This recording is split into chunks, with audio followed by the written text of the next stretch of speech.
Welcome to Bringing Up Nick, where I take an important movie of my childhood, and Nick here is going to watch it, somehow for the first time because he never saw it like he should. Today I'm picking my favorite from my youth, Die Hard. Nick, what do you think Die Hard is about? Okay, so I feel like Die Hard I might know more about than some of the others. Die Hard is about Bruce Willis as John McClane, who goes into the business building where there's a kidnapping on Christmas Eve or New Year's Day. It's definitely a holiday. The Severus Snape is in there. He kidnaps almost everyone, including his girlfriend, but he doesn't get Bruce. Bruce is in the vents. Bruce sneaks through the vents. He takes the guards out. He gets their machine guns. He gets all their machine guns. He leaves them a sign saying, I took all your guns. And then he shoots Snape in the face, saves his girlfriend outside. The cop dad from Family Matters or Full House is in there. And he probably ziplines out. And Bruce Willis saves the day. All right. Well, I'm going to go rewatch one of my favorite films, and Nick's going to see it for the first time. And, we'll reconvene and have a talk. Come out to the coast. We'll get together, have a few laughs.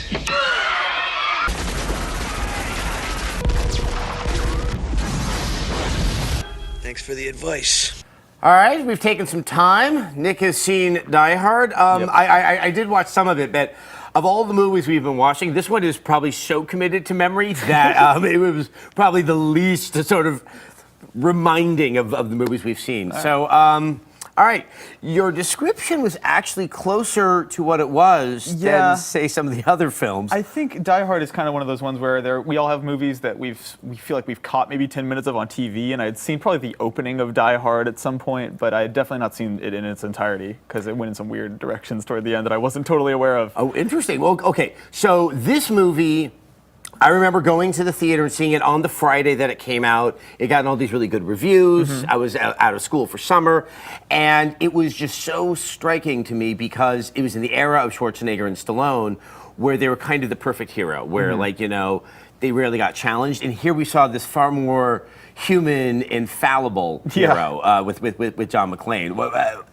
I want to start hearing your thoughts here. I'm so jealous that you got to see this in theaters, first of all, because there are all these moments in the movie where something totally fun and awesome happens, and you can practically hear the audience cheering along, and that was really great. John McClane is an interesting hero, kind of. I guess he was unconventional at the time. I feel like we kind of see the kind of sort of I don't know how you describe him. I guess flawed. Yeah, and every man. Just another American who saw too many movies as a child. Another orphan of a bankrupt culture who thinks he's John Wayne, Rambo. I mean, like Stallone and Schwarzenegger were kind of these hyper beings. Yeah, their arms, especially Arnold. And they were shaped and they could withstand, and you could believe them doing these amazing things. Mm-hmm. Where he kind of had to he MacGyvered it. He had to. Do you even know what that means? Yes, I've heard of MacGyver. I don't know if I've ever seen it though. It wasn't really that good. Okay. He had to sort of take advantage of the situation to get through it. And I remember when watching it, when the scene where he's barefoot and the glass is in his feet, and there was that sense of, I don't know if he can make it out. Yeah, it's a cool reminder that heroes, I guess, could get hurt. God, he really gets the shit beaten out of him, actually, across that movie. He's so bloody when he drags himself into the bathroom and there's just that trail of blood behind him, and you're like, this is the end of a dude's life, practically. Yet it's still a funny, cheering, yay, action movie moment. Totally. How many of those? Obviously, Yippee-ki-yay. Yeah, that's. I have your gun. Now I have a machine gun. Ho, ho, ho. All those signature moments. I'm curious what stuff that you didn't recognize was embedded in your sort of cultural lexicon that actually came out of this movie. Oh. Yippee-ki-yay is kind of the major one. Yippee-ki-yay, motherfucker. I think having a kind of gay villain is another thing that I think. Fey is the word I would probably use. Yeah. And when Alexander saw the breadth of his domain, he wept, for there were no more worlds to conquer.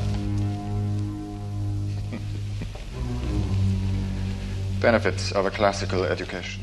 I guess it's just that I very recently saw a stand-up comic who was gay talking about gay villains in movies and talking about Javier Bardem's character in the most recent Bond movie, and I was just oh man, this was a thing in the 80s way more than it is today. These sort of like very effeminate but villainous. I mean, I would almost say like he was English, and he was wiser. Like it wasn't through just kind of just heft that he was able to kind of charge into the Nakatomi building and take over. And obviously, it looked like it was supposed to be a terrorist thing, and it turns out that it's actually part of a robbery, and that it was just selfless. He was manipulating the people around him. Yeah, shrewd. And I think he's definitely smarter than McClane's character is. And that scene where the scene where he encounters him and McClane points a gun at him and he like turns around, he's like, "Please don't shoot me." That is so much fun to watch.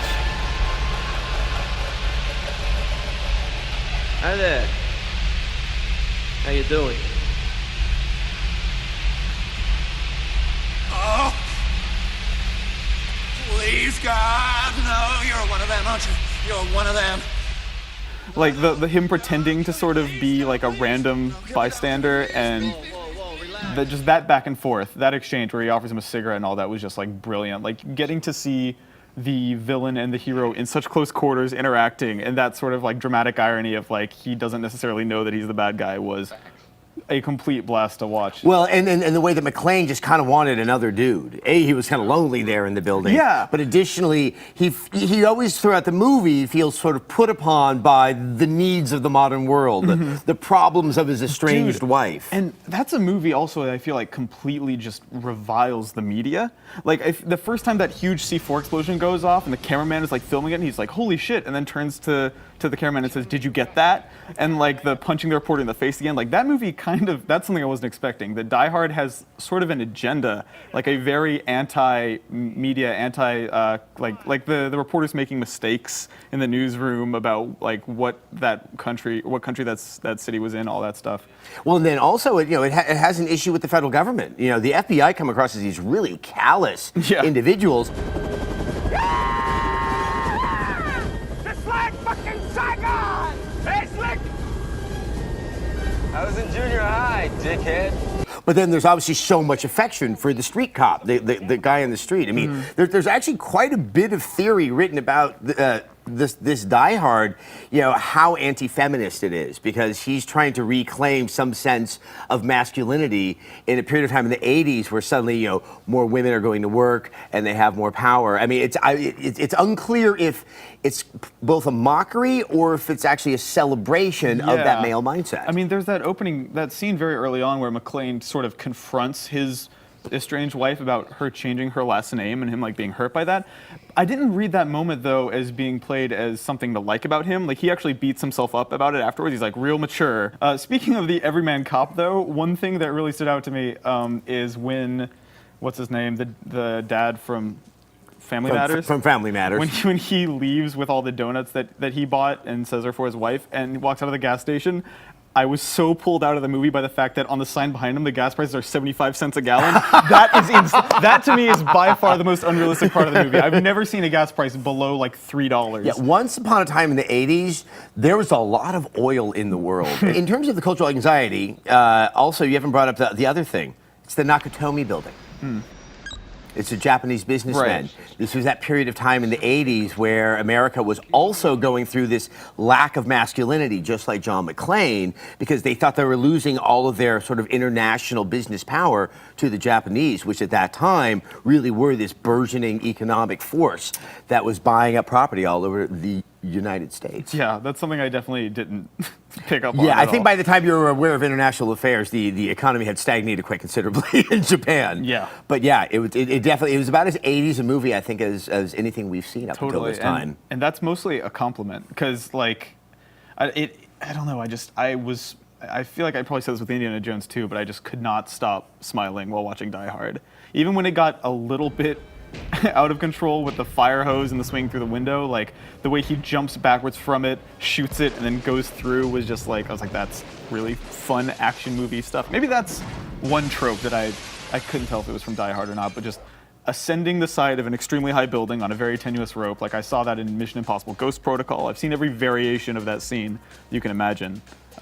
But yeah, I mean, you're actually bringing back memories to me of going in expecting one type of movie and just not really knowing how to compute everything that was happening up on the screen. And to think that we had this discussion and we didn't have to bring up the Nelson twins. Hooray! All right, well, that's it for this episode of Bringing Up Nick. Make sure you check out our other 2 episodes involving aliens and Raiders of the Lost Ark. And coming up next week, we're going to be checking out a movie that may not be as popular as the others, but was very important to me when I was a young man. It's David Cronenberg's Videodrome. Yes, Nick's going to watch Videodrome. Well, thank you all for watching, because all together, we can bring up Nick.